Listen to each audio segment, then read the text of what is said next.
Welcome, welcome, bloody welcome, and thank you for tuning in to this week's show, which is called Sunday Chat. It's always called Sunday Chat. Sunday Chat. Always and forever.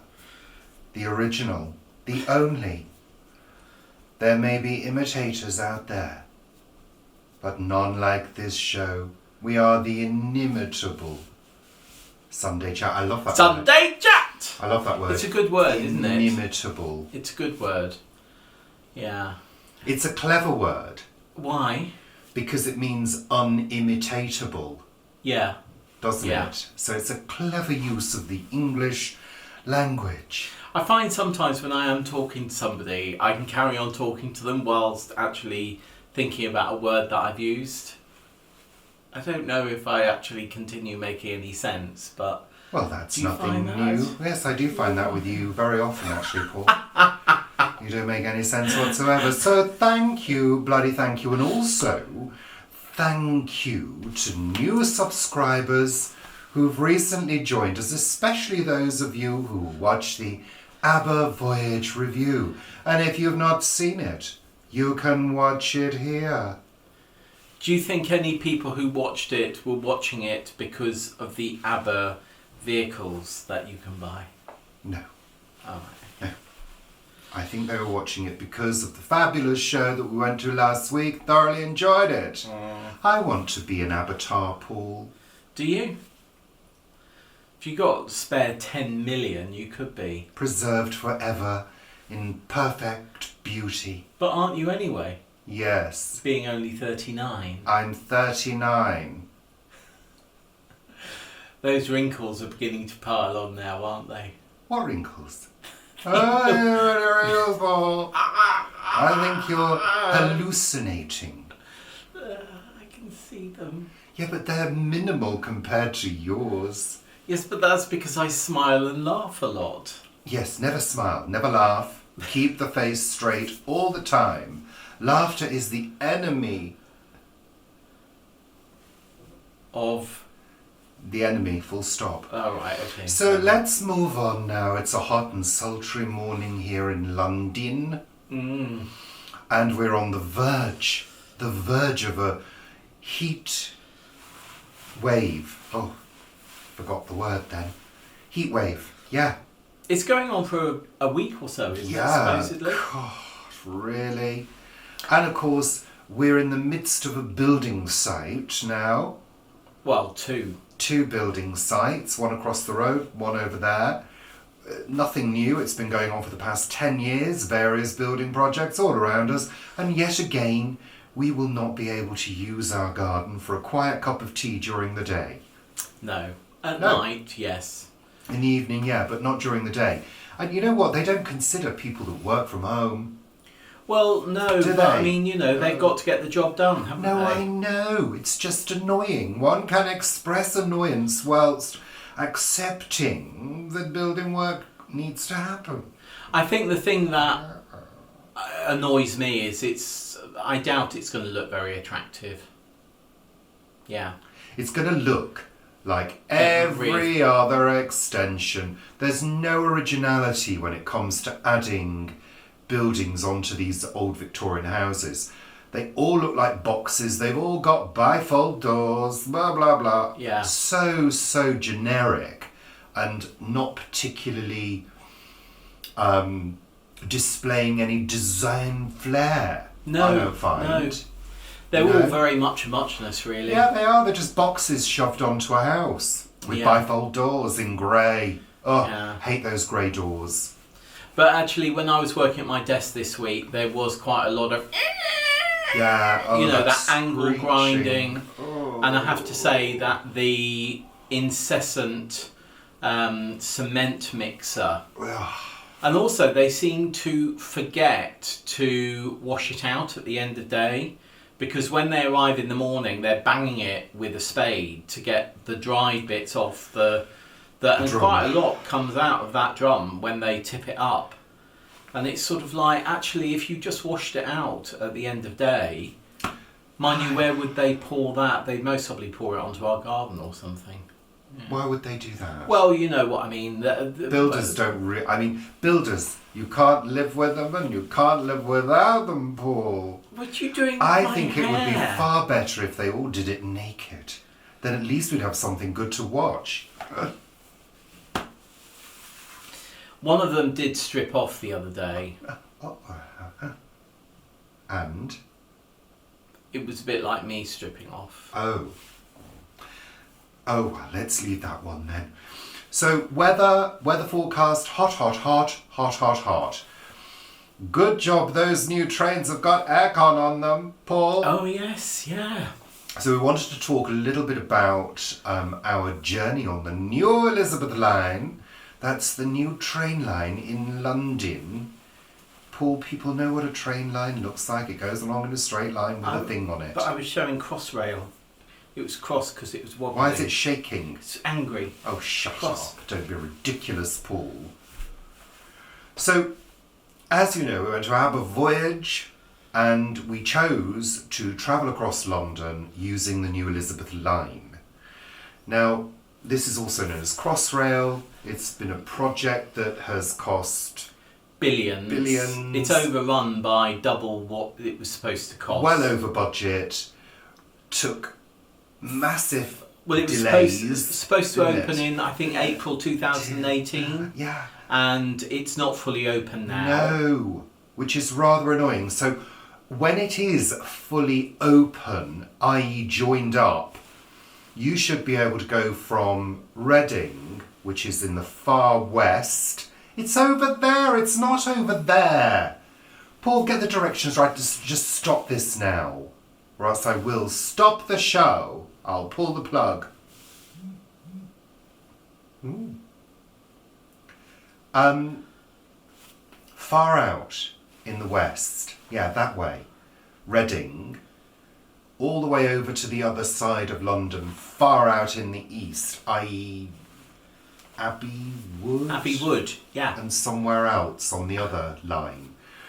So there's a few branches as well. You've got Heathrow as well, you've got Reading, you've got Stratford and somewhere else, and Abbey Wood.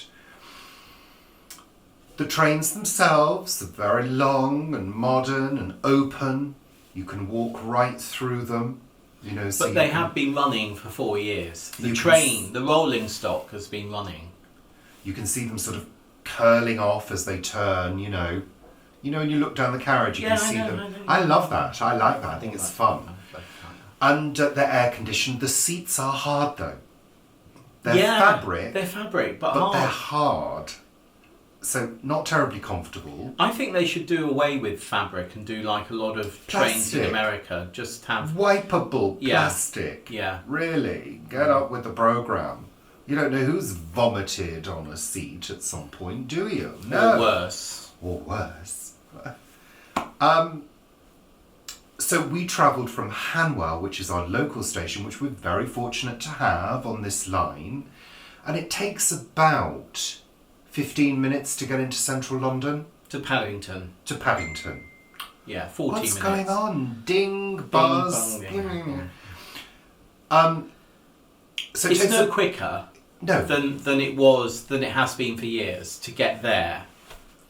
No, but it's good. I mean, it's great that we can do that.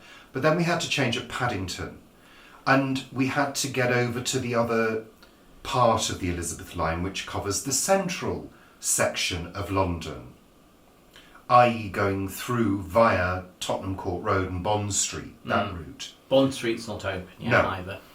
So we got off the train and we could not see any signs whatsoever. But why was that? I don't know. Because there were no signs whatsoever. And we said to this person... Well, you went, oh, where do we go? Where do we go? Like that. I don't think I did, Paul. I think you did, yeah. So we asked this very nice young 12-year-old. 12-year-old, yeah. Who was in his... 12-year-old uniform. School clothes. Yeah. And he gave us instructions about where we needed to go. And we did. And we had to go all the way across the concourse. Literally, the whole way across. And fighting crowds. And then what? And then down. Deep down. And then down again. Deep down. And then we got platform. on the platform, which people have said to me, these platforms are amazing. And I was sort of like... It was okay. It was modern. Right. The big change is that there are external doors to the train, so you can't actually accidentally fall onto the tube line. But there have been on the Jubilee Line. Yeah, but only the Jubilee Line. For ages. There are many other lines. There are, but the Jubilee Line is the most... is the newest, isn't it? To be honest, I've always thought, why haven't they got doors? Because some of those platforms are so narrow and the trains shoot into the platform, don't they? At great speed. And, you know, if you do fall on the line, that's it, you're a goner. Well, yeah. Basically. So anyway, they've got these sort of special doors. But the platforms are twice as wide. And we travelled to Canary Wharf. Yeah. We then walked over the road to Poplar Station and got the train, the DLR, that's the Docklands Light Railway, to Pudding Mill Lane, which is where the ABBA concert is. That was all fine, and it was quite nice to be in London and see the big buildings and, you know, all of that. You haven't been in that area for a long donkey's years. And I saw the office, the window that I used to sit in at Canary Wharf for a day. I pointed it out to you. I went, I was up there. So glad I'm not there now. And but the one thing that we were struck by as we arrived at Pudding Mill Lane was the gangs of feral children on their bikes. Which was, to be honest, was quite intimidating. Was it? Yeah, I didn't like it. They obviously meet in this area on a Saturday afternoon. Yeah. To do bike things. Dangerous bike things. I mean, actually, there was a guy with no helmet and the passenger with no helmet on a motorbike going up and down, and yeah. It was, I didn't like it, to be honest. I didn't think it was a great warm welcome to the ABBA venue. To be honest, I'd have shooed them away. Isn't it? I'd have shooed them away using the police. It's their home. They've been living there far before that ABBA arena was built. Then open up a special bike park for them to meet in. Well, yeah, there's plenty of space there. That's what I mean. Give them somewhere else so they don't annoy the ABBA Voyage. Still think it should be Voyage. Yeah. So there we go. That was our experience. So overall, to sum up, Paul, so we can move forwards, our experience wasn't that great. I wasn't that impressed. No, I wasn't wowed by the Elizabeth line. I mean, it will be great once it's fully open, which I think is going to be October. 2030. I mean, it took about the same amount of time to get to where we were going than it would have done if we'd used the Central Line. But there are far fewer stops. Yeah. So you're not stopping every 2 minutes at a station. The trains are air conditioned. Yeah. You can move up and down the carriages. If it gets too busy, you can move to another carriage quite easily without having to go through dangerous doors. Yeah, yeah. So, well, the Central Line, is there any carriage? Is there? Of course there are there carriages, is. aren't there? Yeah. Traditional tube line. Yeah, yeah. Anyway, let's move on now. Poor people are switching off. No, but for me, the interesting thing was Docklands. You know, because billions has been pumped into Docklands, where the ABBA Arena is, over the past 20 years, particularly with the Millennium Dome that was there, and then after that with the Olympics that were held there. And what I realised is really what a complete and utter failure that regeneration of that area has been. Yeah, because if you compare it with the South Bank. Yeah, yeah. Alexa, please stop. If you compare it with the South Bank, yeah, there is no comparison. The South Bank is like a theme park, isn't it? It really is. Whereas this area, it really does feel like they've regenerated this area, but then anything that connects and is in between is a bit like a wasteland, isn't it? yeah, and it's flat city, isn't it? Yeah. There's a lot of flats, a lot of housing there. But we I don't know, walked from... It doesn't have enough green space. No. I don't think. There aren't enough trees, definitely. And there aren't enough completed infrastructures. I mean, there are roads, the infrastructure of roads is there, but when you walk down the road, we went to a bar afterwards to see some people, and then we walked into Stratford, Westfield. to the Hyatt Regency Hotel where the family was staying, and we went down main roads, but next to the main road it was all sort of shuttered off with hoardings. Well, it's kind of bleak. Yeah, but it's not. It's not bleak as in it's been designed to be bleak. It's bleak because everything looks completely unfinished. And that's what I was surprised at. I just don't think. I think, considering it's got the Olympic Park, which apparently is very green, and you've got the canal, Yeah. there's an opportunity to make it much more green than it is, I think. And less concrete. I mean, look at here. Look at this area. This is a very built-up area, but we've got tree-lined roads. It makes such a difference, doesn't it? It just feels as though for that whole area of and the project of regeneration in that area, there's been no real overview. Yeah. There's been developers who have bought land, developed an area, and that's it. Blah, blah, blah. Let's move on. Yeah. Let's move on. And then coming back, again, we had to stop at Liverpool Street. Coming back was worse. We had to change twice to get back because the trains terminated at certain points. Well, they terminate at Liverpool Street because it's not connected up yet. And Paddington. And then we changed at Paddington again. But you had to change at Paddington. You couldn't go straight through. No, of course. No, we've said that before. No, but eventually you will be able to get a Heathrow train from the other end and stay on all the way. I mean, once that happens, you won't have the, let's say, 6-minute walk at Paddington and 6-minute walk at Liverpool Street. So that will take 12 minutes off the journey. Yeah, okay, let's stop. Far too long on one subject. Oh, right. I thought it was terribly interesting. Yeah, good. So how has the working week been, Paul? How has it been? Well, apart from the noise of the builders when I've been really trying to get on and do things, I found it quite challenging getting my head into things this week. So did I. I really have. I feel like I was in a magical ABBA days. I was, because I kept thinking about the concert, and I kept thinking, oh, I'd like to see that bit again, and oh, I remember that bit, and blah blah blah. So yeah, magical, sparkling ABBA days. Did you get any work done? Yeah, of course I had to, but I was absolutely shattered on Monday. You were, weren't you? I was absolutely shattered. I could have fallen asleep at work. In fact, at one point, I looked at the chair next to me and thought, do I dare actually put my feet up on that chair? Because you knew you'd fall asleep. If I did, I would have just fallen asleep and then been discovered by my boss and probably sacked. Yeah. Did I care though? You'd have got a written warning first. Oh,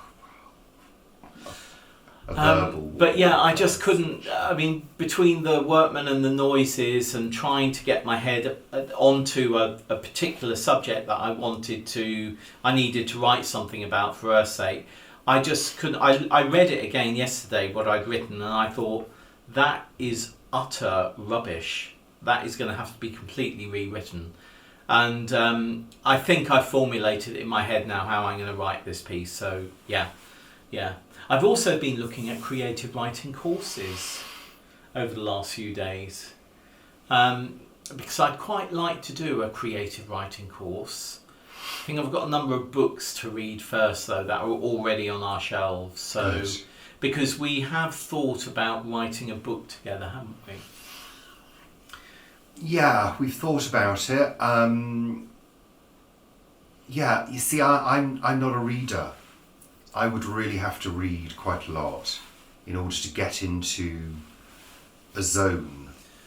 I don't know whether that will ever happen. I just don't know. And it would be a work of fiction. It would be a work of fiction. We're not talking about an autobiography. No. Anyway.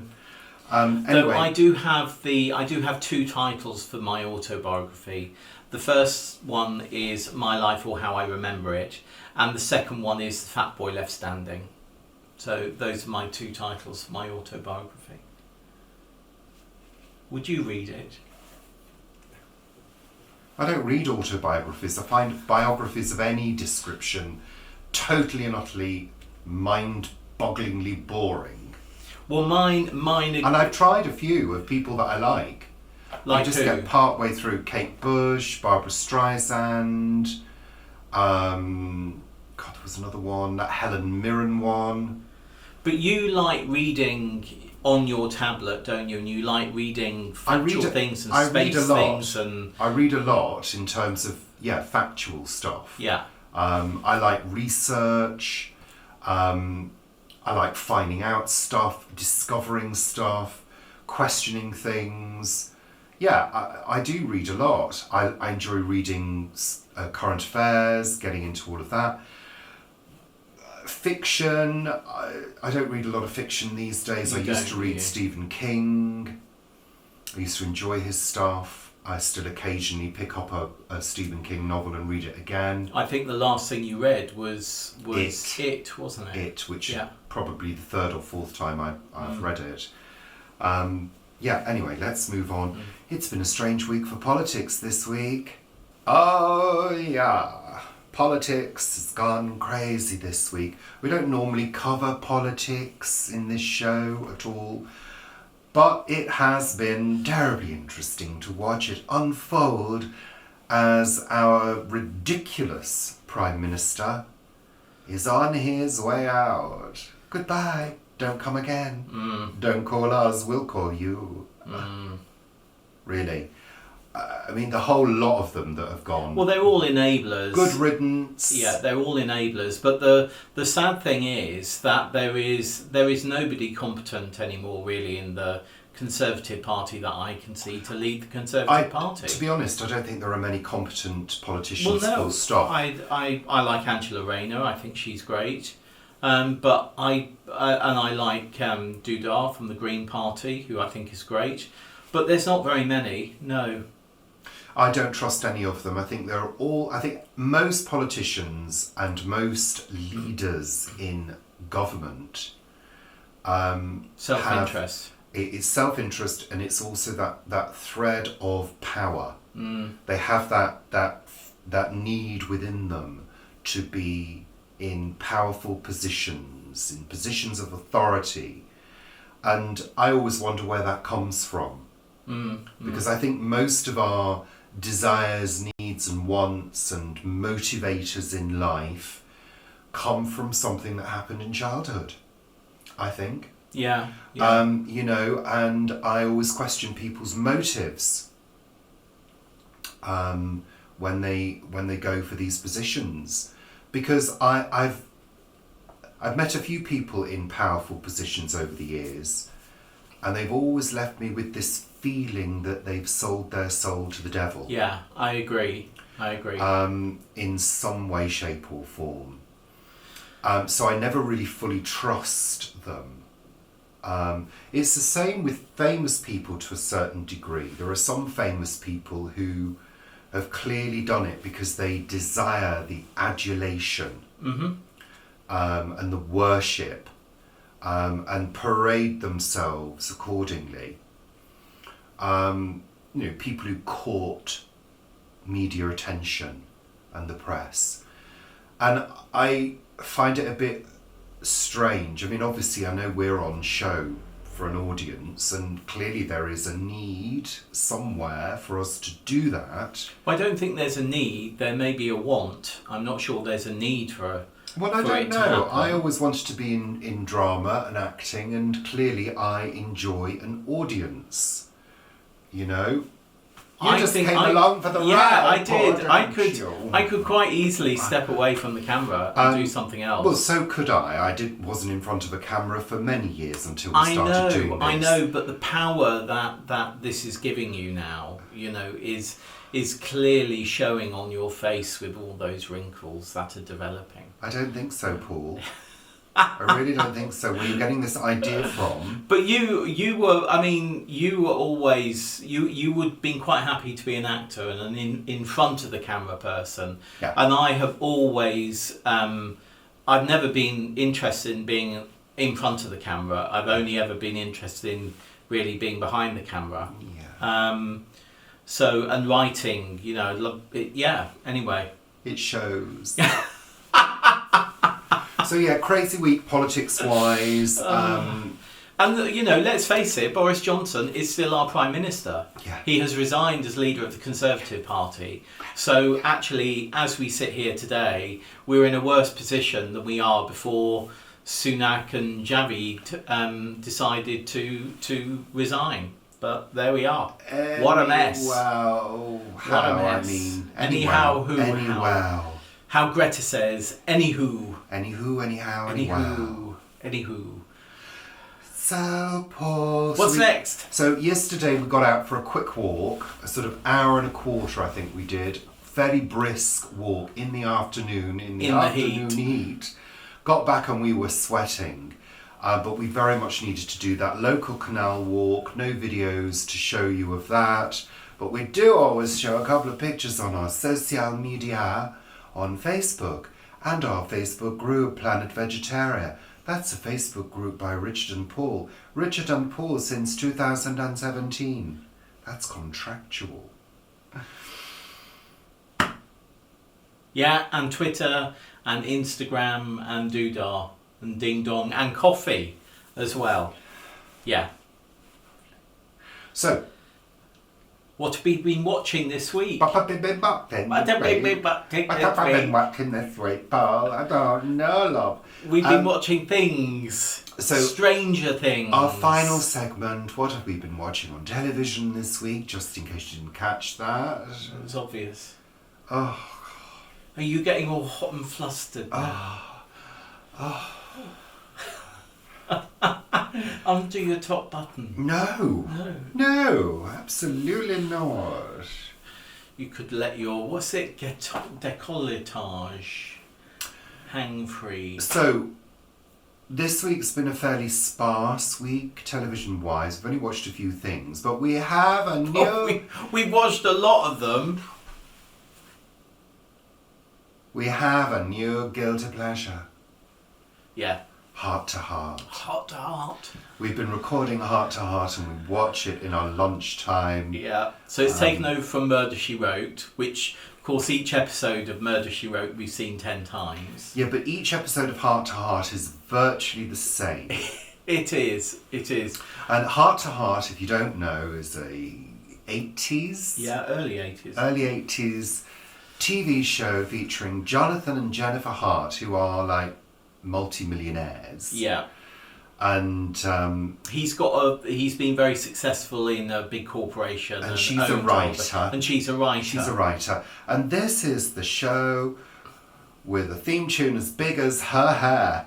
I'll tell you. Yeah. It's got a big theme tune. She's got enormous hair. It's an Aaron Spelling, isn't it? It's Aaron Spelling, and I'm sure that written into their contracts was a certain amount of chest hair from Robert Wagner had to be shown, and Stephanie Powers must have hair certain height in each episode. She's got enormous hair. It is enormous. It's gravity-defying hair.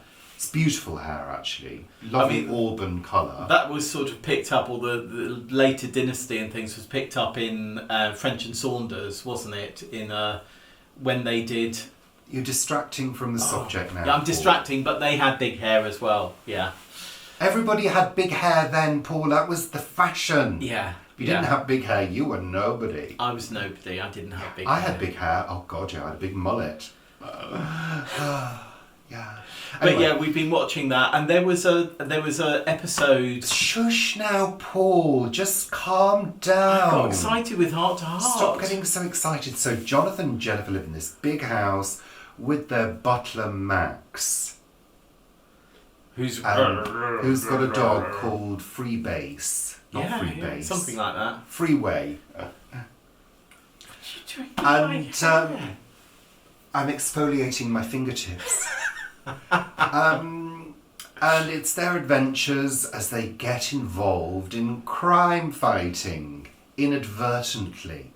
And Jennifer seems to get knocked on the head each episode. she does, yeah. She gets knocked on the head I'm a lot. surprised they can knock her head with anything after that big hair. Well, I'm I think surprised that's that the big hair thing, isn't it? doesn't repel the object. But I think it does, because she's always fine after She's being hit always on the fine. head. It's cushioned. It's cushioned completely.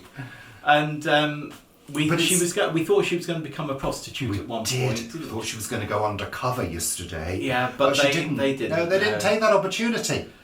But there was an episode, Death in the Slow Lane, Oh, whatever. directed by Sam Wanamaker, which I thought was really a quite bit bizarre. strange. Yeah. So we've been watching that, which has been rather fun, to be honest. It's a light lunchtime view. It even is. though it's filled with quite violent murders. Yeah. And at the end, they always have that segment, don't they? That seems to have no bearing on anything that's happened. And they always end up, oh, Jonathan. Yeah. Oh, With a glass of champagne or oh, something. Jonathan. And you know they're just about to have sex. Really? Yeah.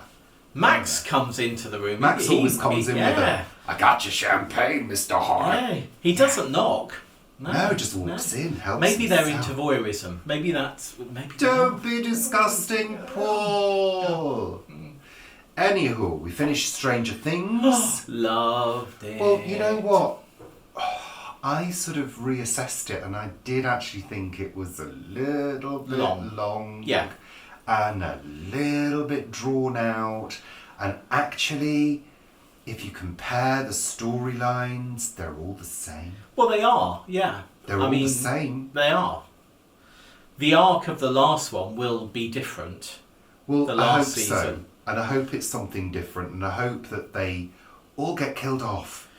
Well, I think 2 of them will be, yeah. Well, I mean, I enjoy Stranger Things, but I think it's been overhyped now. We don't normally watch really overhyped stuff. We enjoyed it, but I think the characters have had their time. Yeah, it's time for it to end, definitely. They've had their time. So it's right, it's ending after this next series. No spoilers. We're not going to spoil it, but somebody does die. Stranger Things or Orphan Black? Oh, Orphan Black. Orphan Black, absolutely, Orphan Black. If you've not seen Orphan Black, go and watch it. Yeah, brilliant. It's like 6 seasons. It's the perfect show. Oh, because it Absolutely changed. perfect show. Absolutely. Because it changed, and because it had such different characters. Yeah. Each character, each sestra, was totally different. Yeah. And that was the magic of it, because she is such a brilliant actress. Absolutely. Stranger Things, I kind of feel as though it's become very Stephen King-ish. You know, it's very like It or The Stand. It's very comparable to those storylines. Totally. But, you know, it was enjoyable. Well worth a watch. But drawn out. But Orphan Black, yeah, still my favourite in that genre. In fact, I think we should rewatch. I think maybe we should. I think we yeah. should. Let's treat ourselves. Treat yourself! Okay. And we finished The Detectorists, our second watch of the 3 seasons. 3 seasons and Christmas special. Of Detectorists. We thoroughly enjoyed that. It's the perfect lovely. watch. It really is the perfect watch. There's full of different emotions. It's bittersweet, it's sad, it's happy, there's conflict, but there isn't danger. And I think it's peril. I think it's interesting how, and we were talking about this maybe a couple of weeks ago, how things can be written that actually have no edges to them. They're just lovely. there are some annoying moments because There's the annoying main moments, but characters, there's no edges. the main characters are so unassertive with women. Yeah. It's they don't tell the truth. They're liars. They wind their partners up chronically, and that really gets on my nerves. But they wind them up out of love. That's the thing, isn't it? They don't want to upset them, so they don't tell them, which of course then makes them more upset when they find out what's actually happened. But that's the tension in the piece. Yeah. That's what I was going on to say. So, but it's lovely. That's it. That's it for TV, isn't it? We haven't watched any movies this week. No. Yeah. No, exactly. So lovely. That's the end. Goodbye. Is that it? Yeah, that's it for this week. Is that it? I think we've gone on far too long, frankly. I think I've gone on far too long. Yeah. Story of your life. Right. So it's a goodbye from me on a hot and sultry day. It's just going to get hotter and hotter and hotter. And I'm taking a week's break next week, so you'll just have Richard for Sunday chat. What? No? You're not taking a week's break. Oh, I'm not taking a week's break. You need to do your toenails. They're like razors. Was I scratching you? You were. If you don't, I'll scrape you with my heels if you carry on with your toes. So thank you, goodbye, Bye.